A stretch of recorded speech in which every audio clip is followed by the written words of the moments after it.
Como había dicho Mabel Huertas, el día de ayer hasta la noche se aprobó en la Comisión de Energía y Minas del Congreso de la República una ley que prolonga el REINFO, es decir, el registro para la formalización de la minería, no 2 años como el dictamen preveía, sino solo 1 año, es decir, hasta fines del próximo año, el año 26.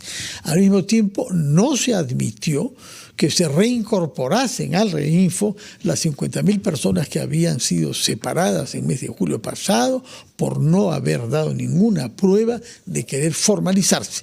Y hay el tema pendiente del censo minero también.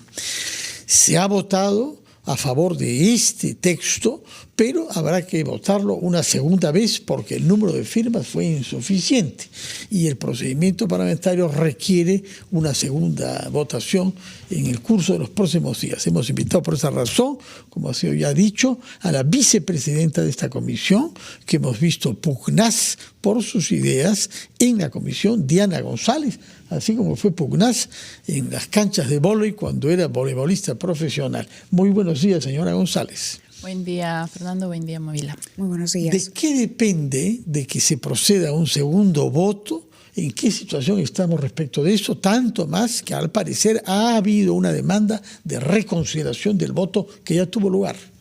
Efectivamente, el día de ayer se ha aprobado una prórroga por 1 año. Lo que hemos logrado es presentar una cuestión previa para mantener a los 50.000 hoy mineros ilegales donde realmente les corresponde, porque lo que pretendía este predictamen era revestirlos de informalidad nuevamente. Y creo que aquí un dato importante a recordar es que el 90% de estos 50.000 mineros no presentaba actividad, estaban suspendidos 4 años.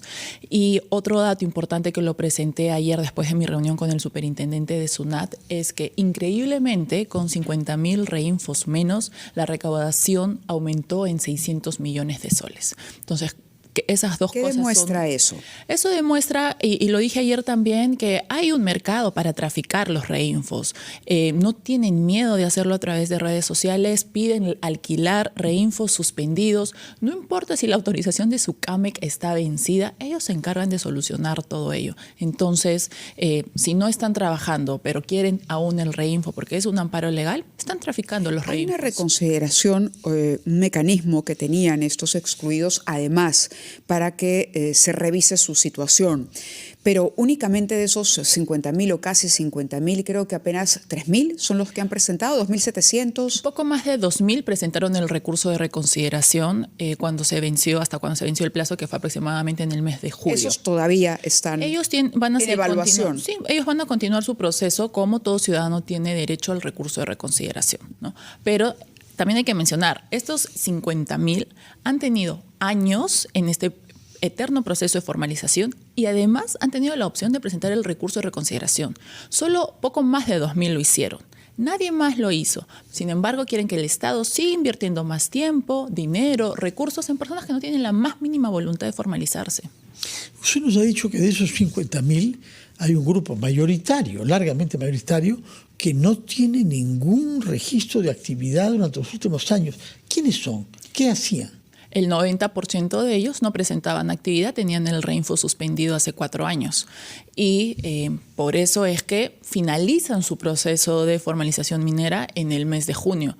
Nuevamente, como todo ciudadano, han tenido derecho a presentar un recurso de reconsideración, poco más de 2.000 lo hicieron, y lo que realmente nos debe congregar el día de hoy es el debate por los 30.000 que quedaron en carrera, esos 30.000 que aún tenían posibilidad de formalizarse, que lamentablemente el Ejecutivo no ha hecho su tarea respecto a ellos. Yo personalmente... ¿Cuál es esa tarea que no se ha hecho? Por lo menos hablar, conocer al ministro de Energía y Minas, presentarse al Pleno. Si ya no lo hizo en la comisión y no tuvo las agallas para presentarse en la comisión, yo hubiera esperado que se prepare para una exposición en el Pleno. Decirnos por qué no 2 años, por qué 1 año, por qué 18 meses, si iban los 50.000 o no, las causales de exclusión, porque ese dictamen también estaba suspendiendo causales de exclusión. Sobre ese punto nos gustaría conversar, porque lo que se decía es que de contrabando, o lo que preocupaba y lo que encendió las alarmas fue que dentro de este dictamen, mucho más allá del plazo al 26 o al 27, lo que venía de fondo era un contrabando de para atar de manos al Estado en la fiscalización y el control de la minería ilegal y permitir, por ejemplo, que incluso con una observación de CERNAMP, ¿no?, la minería continuara ahí donde CERNAMP dice no se puede, es decir, eliminar incluso esa restricción. Ahora, anoche en Prueba de Fuego conversamos con el exministro del Ambiente de Dina Boluarte, Juan Carlos Castro, y él mencionó un caso en particular y yo quería preguntarle si usted tiene información sobre la remoción del señor Máximo Gallo. Máximo Gallo, quien fuera director de formalización minera, ¿no?, y que habría justamente estado a cargo de la Dirección General de Formalización y es el principal responsable de haber hecho esta auditoría para evaluar y retirar a estos 50.000 mineros. Hay un cambio de pronto, hay un cambio que se ha producido y él se sorprendía y decía, pero no nos han dicho a qué obedece esa remoción si estaba precisamente haciendo aparentemente un buen trabajo. ¿Tiene usted información al respecto? Bueno, yo he visto al señor Gallo en las mesas de trabajo sobre formalización minera cuando fueron convocadas por el ex premier Arana en la gestión del ministro Montero. De hecho, él explicaba la data del sector. Luego salió, llamó mucho la atención su regreso el 30 de octubre, si no me equivoco, fines de octubre el señor regresa. Pero lo que 31 de octubre y el 2 de diciembre, ese fue el plazo en el que estuvo. Lo que llama mucho más la atención es que no sé si el Ejecutivo no tiene capacidad para convocar profesionales y convoca y luego después de un mes se da cuenta que de pronto no estaba alineado a lo que estaba buscando el Ejecutivo en este caso. Y finalmente lo que también llama mucho la atención es que el señor Gallo no haya tenido oportunidad de entrevistarse con el señor ministro, si es que en teoría este era un tema tan relevante. Gallo también se ha pronunciado sobre su situación y ha denunciado que el sector ha sido capturado por intereses políticos y económicos. Y de esto responsabiliza, según su testimonio, a Mario López Tejerina, que es asesor del congresista Ilich López, de Acción Popular, que además, bueno, está investigado, pero digamos, Mario López sería quien estaría hoy a cargo de ese proceso. Es lo que ha dicho el señor Gallo en una entrevista al portal de investigación Territorio Tomado. Bueno, esos pormenores no los conozco. Sí, como te digo, llama mucho la atención que lo hayan convocado por un mes, que no haya tenido oportunidad de reunirse con el señor ministro. Que pero hasta digo, atando cabos y a lo que usted ha reclamado, que es la presencia del ministro, también es interesante ver cómo alguien que había participado en la exclusión de esos mineros, finalmente, y estaba haciendo justamente ese cambio, de pronto lo sacan, ¿no? Sí, porque realmente con la ley que el Congreso le da el año pasado al Ministerio, le da todas las facultades y las competencias para este proceso de depuración. Una depuración que ha sido positiva para la economía nacional. Ahora, yo sinceramente creo que nadie veía venir que 50.000 finalicen su proceso de formalización minera en el mes de junio y que esa decisión pueda mantenerse fuerte. Es lamentable que una vez con la nueva presidencia de la Comisión, con la nueva presidencia del país, no haya una posición firme respecto a este tema. Ahora, no son pobrecitos, nadie los ha excluido. Han finalizado su proceso de formalización porque durante años no tuvieron la voluntad de hacerlo y cuando tuvieron una oportunidad para reconsiderar esa decisión, tampoco lo hicieron. Señora González, tenemos que ir a una pausa, digerir las informaciones que nos ha dado y preguntarle otros aspectos para hacernos una idea global, porque la cosa es más compleja de lo que parecía. Por favor, nos acompaña unos instantes, una pausa y regresamos a Ampliación de Noticias.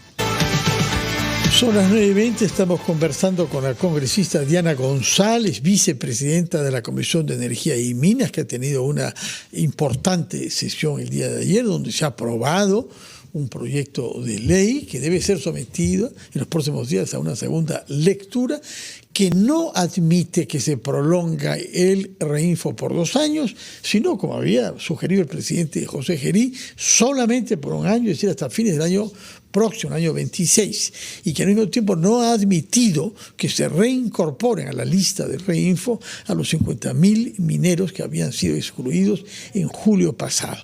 Nos explicará la señora González qué está en juego ahora respecto de la reconsideración solicitada y respecto de la voluntad de algunos de que no se proceda a una segunda lectura que le daría validez a una ley, puesto que ha sido votada con un número insuficiente de congresistas. Sí, es muy probable que hoy retomemos el debate sobre el tema. De hecho, ayer fuimos convocados a una sesión extraordinaria para el día de hoy con la Comisión de Energía y Minas a la 1:00 p.m. Esta sesión ha sido cancelada y no sería, digamos, anormal que intenten retomar el tema en el Pleno, intentando ingresar algunas reconsideraciones a las votaciones de ayer. Hoy tendría que ser. Hoy mismo, sí. Durante la tarde. Sí, el Pleno inicia a las 10 de la mañana y ahí vamos a estar atentos para ver qué es lo que pasa. Muy bien. Y lo de la segunda votación, eso es en 7 días, ¿no? Sí, según el reglamento, aquella votación que no puede ser exonerada con 78 votos tiene que esperar 7 días para la segunda votación. Ahora, yo espero que realmente haya este plazo de reflexión para la segunda votación y que desde ningún lugar se intente jugar con alguno de estos mecanismos, como por ejemplo exonerar de este plazo de 7 días para hoy impulsar la segunda votación, que no corresponde. Quisiera saber si usted ha sentido que la postura del Ejecutivo en estas materias es clara y homogénea a todos sus miembros, porque hemos escuchado matices entre el presidente de la República, el presidente del Consejo de Ministros y sobre todo la ausencia clamorosa del ministro del sector, que es el ministro de Energía y Minas. Cero firmeza por parte del Ejecutivo. Me pareció una posición muy conveniente salir a declarar después de ya haber tenido un texto aprobado en la Comisión de Energía y Minas. Y no es un dato menor el hecho de que el presidente declare después, sabiendo que tenía 3 votos muy importantes en la comisión que pudieron permitir llegar con un mejor texto al Pleno. Los de Somos Perú. Los de su bancada, ¿no? Entonces, definitivamente no tiene una posición firme. Yo destaco que el señor Premier desde el inicio mantuvo una posición en contra del retorno de los 50.000 mineros hoy ilegales, que no es la posición que vemos ni sentimos por parte del Ministerio de Energía y Minas. Y por eso era importante que el ministro asista al Pleno, que nos pueda dar la data, la estadística, la información que ellos tienen como MINEM. Porque necesitamos escuchar también, por ejemplo, la remoción del señor Gallo, por qué 1 año, por qué 2 años, por qué los 50.000, las causales, pero no ha sucedido ello. Correcto. ¿Qué pasa con esas medidas o esas complementarias, disposiciones complementarias que algunos especialistas advertían iban a poner en jaque al gobierno en su capacidad de control y fiscalización? ¿Cómo han quedado finalmente? Esas letras chiquitas del dictamen, las porque letras chiquitas, sí. Si realmente el objetivo de la comisión era la prórroga, hubieran presentado un texto con ese artículo. Prórroga, pero no, ellos han intentado meterle contrabando a través de disposiciones complementarias transitorias, que era el caso de los 50.000 mineros, y disposiciones complementarias finales, que era el caso de las causales de exclusión del registro, que aún están vigentes, que hemos logrado a través de una cuestión previa que no las suspendan, porque era increíble, era realmente impunidad, ilegalidad, pueden invadir. Pero eran inconstitucionales, además. Y lamentablemente eso ha sido aprobado en la comisión, ¿no? O sea, ese es el texto que llega al Pleno. Y ahora lo que a mí me parecía... ¿Puede ponernos un ejemplo para la gente que nos está escuchando, que entienda bien cuál era ese contrabando que se podía aprobar? Porque el Tribunal Constitucional ha sido claro y los especialistas, y a veces es difícil entender, pero por ejemplo esto le daba impunidad incluso a quienes desarrollan minería en zonas de amortiguamiento de reservas naturales, y eso es gravísimo. Te voy a poner 3 ejemplos, Mávila. Podían invadir, no había respeto a la propiedad privada, obstaculizar acciones de verificación o de fiscalización y la transferencia o uso indebido del propio Reinfo. No pasaba nada, se iban a suspender todas esas causales de exclusión. Eso a través de una cuestión previa presentada por el congresista Morante. Se pudo también votar por separado, al igual que mi cuestión previa sobre el no retorno de los 50.000 mineros. Por lo tanto, ilegales. se mantienen vigentes. Por lo tanto, se mantienen vigentes, pero nuevamente, eso ha sido el día de ayer. Hoy pueden intentar una reconsideración y yo sinceramente no creo que estén pateando esto necesariamente para el siguiente gobierno, sino para la siguiente legislatura. Ellos van a intentar seguir luchando por sus ideales. Y sí, por otra parte, a propósito de ideales o contraideales, ¿en qué situación ha quedado la idea de hacer un censo sobre la población minera en el Perú? Ese censo se mantiene con este texto. Yo creo que de pronto puede existir una buena intención con intentar identificar cuál es la población, las demandas de esta población, pero por otro lado también hay que considerar los aspectos negativos en contra que esto pueda traer, un revestimiento a esta población para que finalmente tengan un manto sagrado y que no les pueda pasar nada. Claro, para que quienes aparezcan en ese censo, es decir, una suerte de plan B para el REINFO. Correcto. Ahora, el señor Máximo Becker hablaba de una población, decía, de un trabajo directo de la minería artesanal, que es lo que él dice, de 1 millón de personas, y que eran 4 millones de peruanos realmente los que comprendía toda la cadena productiva. Por eso es que él exigía que, si había fracasado el proceso de formalización, el plazo se extendiera. ¿Realmente se tiene idea de cuál es la población vinculada a la actividad artesanal que podemos deslindar, digamos, de la minería ilegal? Yo creo que eso es importante. Y también es importante mencionar que el señor Becker no está dentro de los 50.000 ilegales. Él es uno de los 30.000 informales que están en un proceso eterno de formalización. A través de Confemín. A través de, sí, esa es su confederación. Y llama mucho la atención también que el señor, tan conocedor de la materia, lleve más de 30, 33 años en la misma situación, mantenerse pequeño. Yo creo que el objetivo de todos es seguir creciendo.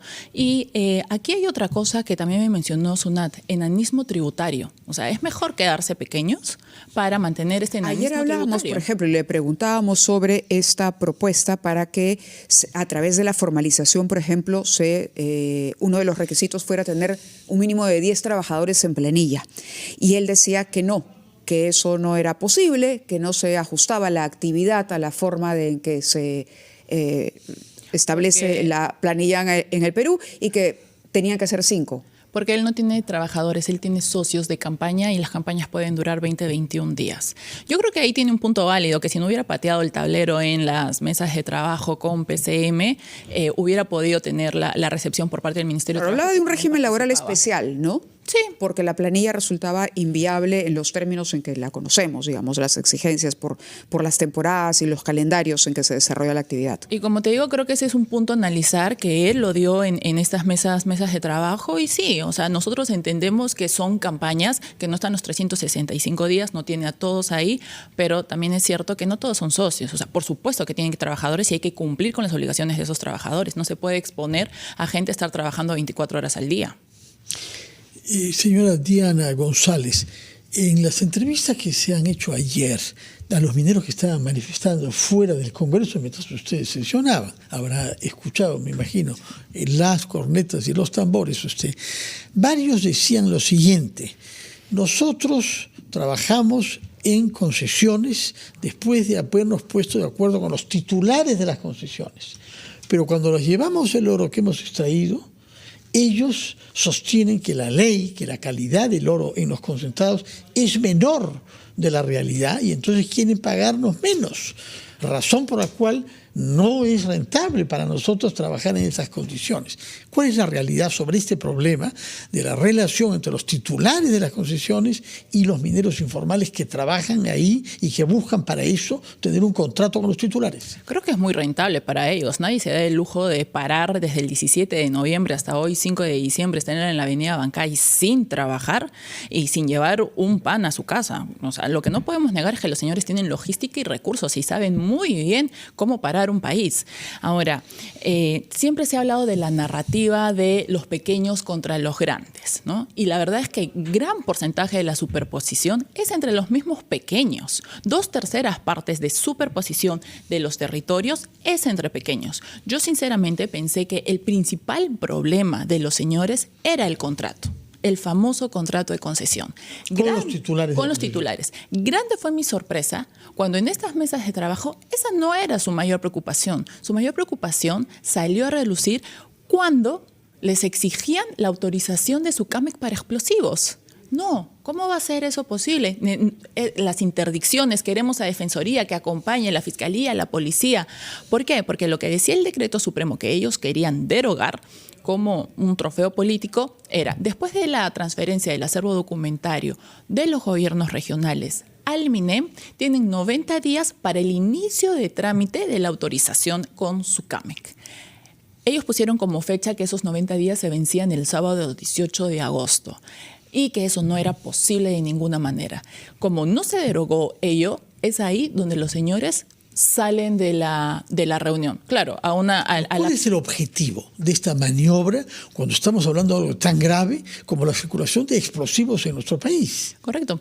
Y todos entendemos que cualquier persona natural o jurídica en el país necesita una autorización para utilizar explosivos independientemente de la actividad, no solo para la minería. Eso a mí me llamó muchísimo la atención y lo decía ayer. O sea, es realmente que puedan seguir con estos explosivos por todo el país y no les pasa nada porque tienen el Reinfo como un amparo legal, con un insumo elemental también para las extorsiones. Acá hay muchos delitos conexos y no escucho a mis colegas preocupados por los derechos humanos, trata de personas, por el medio ambiente. Es una posición muy conveniente la de ahora. Bueno, señora González, creo que vamos a seguir conversando en el curso de los próximos días, sobre todo a propósito de la segunda lectura de esta ley, que en principio tiene que hacerse en un plazo de 7 días, ¿no? Sí, llamaría mucho la atención que se exonere ese plazo y se haga el día de hoy, pero para eso estaremos atentos, como siempre, de manera presencial en las sesiones. Muchas gracias por su presencia. Nosotros también, sí, Mabel, estaremos atentos. Es un tema en el que hay en juego mucho, no solamente trabajo para peruanos, sino legalización de una actividad que, como dice usted, termina por tener ramificaciones con otro tipo de actividades criminales. Muchísimas. Estimado Fernando Mavila, muchas gracias a ustedes por el espacio y también quiero agradecer a mi bancada Avanza País que ayer me acompañó en toda la lucha. Hemos sido de las pocas bancadas que de manera unánime hemos votado en contra de este dictamen. A ello mi agradecimiento.